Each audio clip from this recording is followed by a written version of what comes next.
Yo. Wow, you guys. I was not expecting a game this fierce, this competitive, this hard, to be honest. I mean, at the start of the season, we absolutely peppered this team 6-0. Our youth team, our under 18s, they peppered their youth team A1. And tonight, I was expecting normal service to resume. But I got to keep it real, you guys. I have to keep it real. I have to.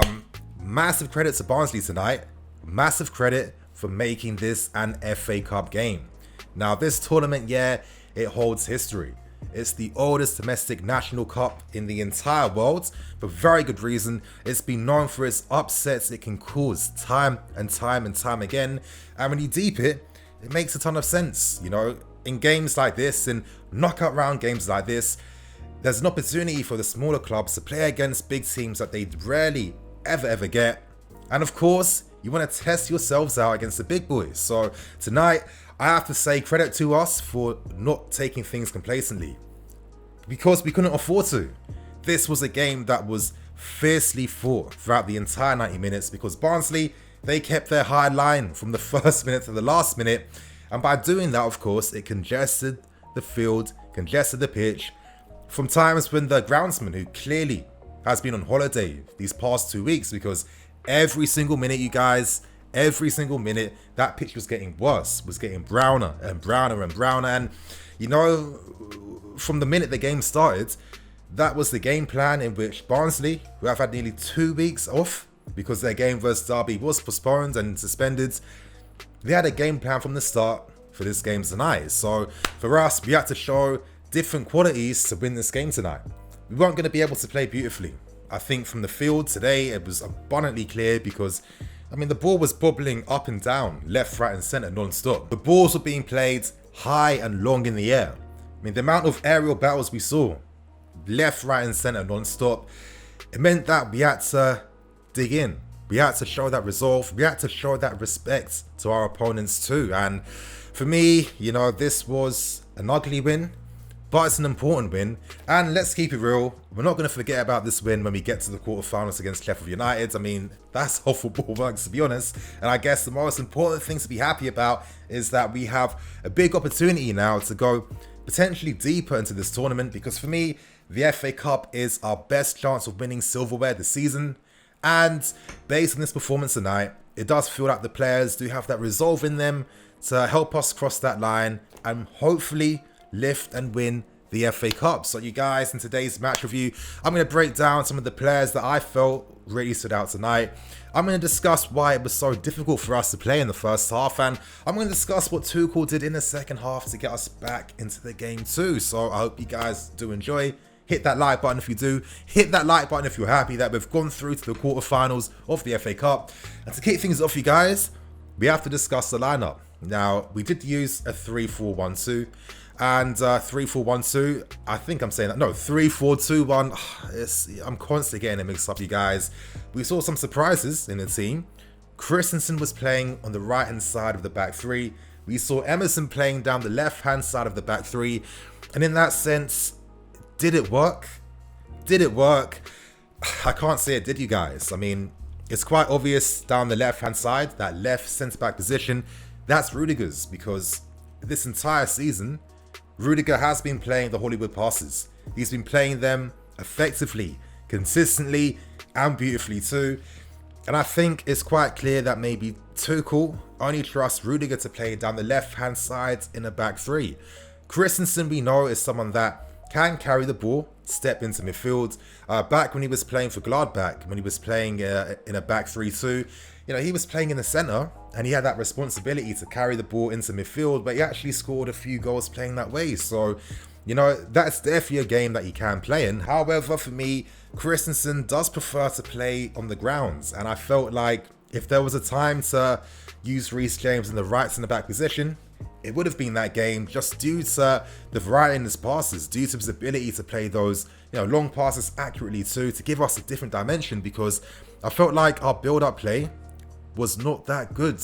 I felt like against Barnsley, we're also using a back three system, who were playing with the high line, you know, congesting the pitch, playing in our half as well.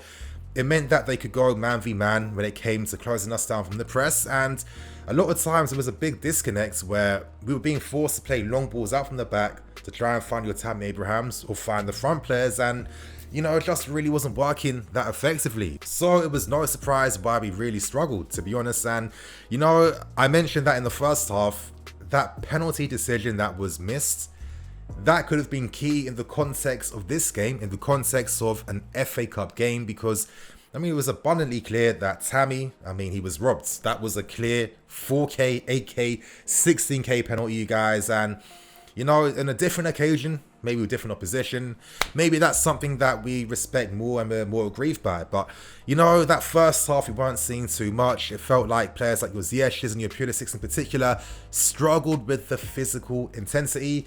So when the second half came, something had to happen. Something drastic had to happen, and Tuchel immediately made 2 substitutions, bringing on Rudiger and Reece Jame. However, when he brought these 2 players on, the entire formation became different. We became a 4-3-3 or maybe like 4-1-4-1, to be honest. I don't really know the difference, you guys, but immediately that brought a big improvement into our game because we were finally able to play out from the back effectively and find our midfield players between the lines. Now, with Kante dropping in, playing as that sitting 6, as that DM, for me, I thought was one of those games that proves to me why Kante can play that holding role so well, why he's a world-class player, because he can play between the lines. He was playing those passes left, right and centre. Yeah, at times, every player was like messing up a few passes because the pitch was awful. Let's keep it real. However, Kante was effective in dropping deeper to help form that makeshift back 3, to then carry the ball up and then, play passes between the lines to find your Billy Gilmore. So for me, with that formation change in the second half, he was a player that really, really started to shine because he was able to get on the ball a lot more. He was able to link up the player a lot more. He was able to influence and dictate things even more. And is it really any surprise that when the first goal came, it came from a Gilmore pass, perfectly weighted to Reece Jame down the right-hand side, who perfectly plays the pass into Tammy Abraham. That entire first half, you guys, there was a few occasions here where players like Hudson-Odoi or Pulisic were playing, they weren't not respecting the pitch, but they didn't consider the difficulties of the field enough when it came to their passes, and I felt like there was some complacency in our decision making in the final thirds. But when you've got a player like Reece Jame, you know that you can consistently expect him to produce the goods. And no surprise that he finds Tammy Abraham. Yes, there was some big controversy about whether this was offside or not, but clearly Tammy was onside. And for me, that was a service that Tammy had needed throughout the entire game, because his runs were so threatening throughout this game. Playing against a higher line with Tammy Abraham, with his movement and his desire to constantly make those runs too. You are playing with a bit of a risk in that manner, but of course, credit to the academy guys, because as usual, it's our academy guys who are consistently coming with the clutch moments, consistently turning up with the goods. And I don't know, for me, when Tuchel brought on Andrew in a moment where it was difficult in the game. We've seen other managers, even with Lampard, Sarri, Conte, etc. Whenever games get tight and difficult, forever, they're nervous and scared to use the academy guys. But no, not Tuchel tonight. Tonight he brought on Andrew. Andrew, show what you're about. Bring that physicality to the field, which was needed because Ziyech was struggling throughout the entire game. And I just thought that it made me feel confident that, Tuchel, he respects the academy. He knows the quality. He said it. He said himself, you guys, before the game for Spurs, yo, listen. Okay, he didn't say yo, listen, but he mentioned that he watched an in-house under-18 game, and the praise he said himself was the quality, the physicality, and that these guys were Premier League ready. So, this is a manager that respects the academy, respects the talent. And I think for very good reason, because throughout these entire 18 months, it was the guys last season from the academy that got us into a top 4 finish. And this season, it's been the same guys to help us in these difficult moments. So, we have to turn towards them. We have to continue to leave the door open from guys from the lower age groups to get into the first team, because honestly, you guys, we have some unreal quality and talent from the under 18s, under 16s. Honestly, the talent pool, it's coming. And yeah, for me, I think before I get into this review, you guys, I have to discuss Tammy Abraham.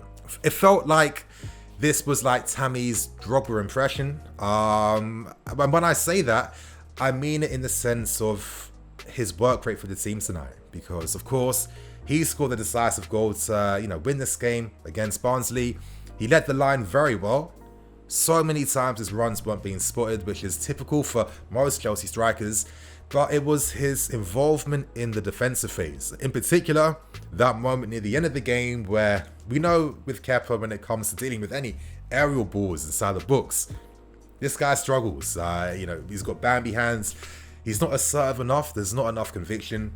And Tammy came with that crucial defensive header, that defensive block to deny what was potentially a goal from Barnsley. And, for me, it just is more evidence of his improvement as a player, because last season against Ajax, in that 4-4 draw, Tammy played a part in 2 goals that Ajax scored at the start of the game. Throughout that start of the season, he was quite weak from defending aerial set pieces, but now he is the Colossus. He is the guy that constantly wins his balls. He constantly clears the balls effectively too, gets them out of the danger zone. And, when it comes to winning games, you're not going to win every game playing the most beautiful football, the most tiki-taka football. It just does not work like this, especially in this country. So it really doesn't matter that this game wasn't a beautiful one. I don't really care that we didn't thrash Barnsley. As I'm saying, it's the FA Cup. These games happen all the time. The most important thing is that now we go through to the quarterfinals. And on that note, you guys, I'm Nini FC. This is Blue Lions TV. I'll catch you guys later with some more videos.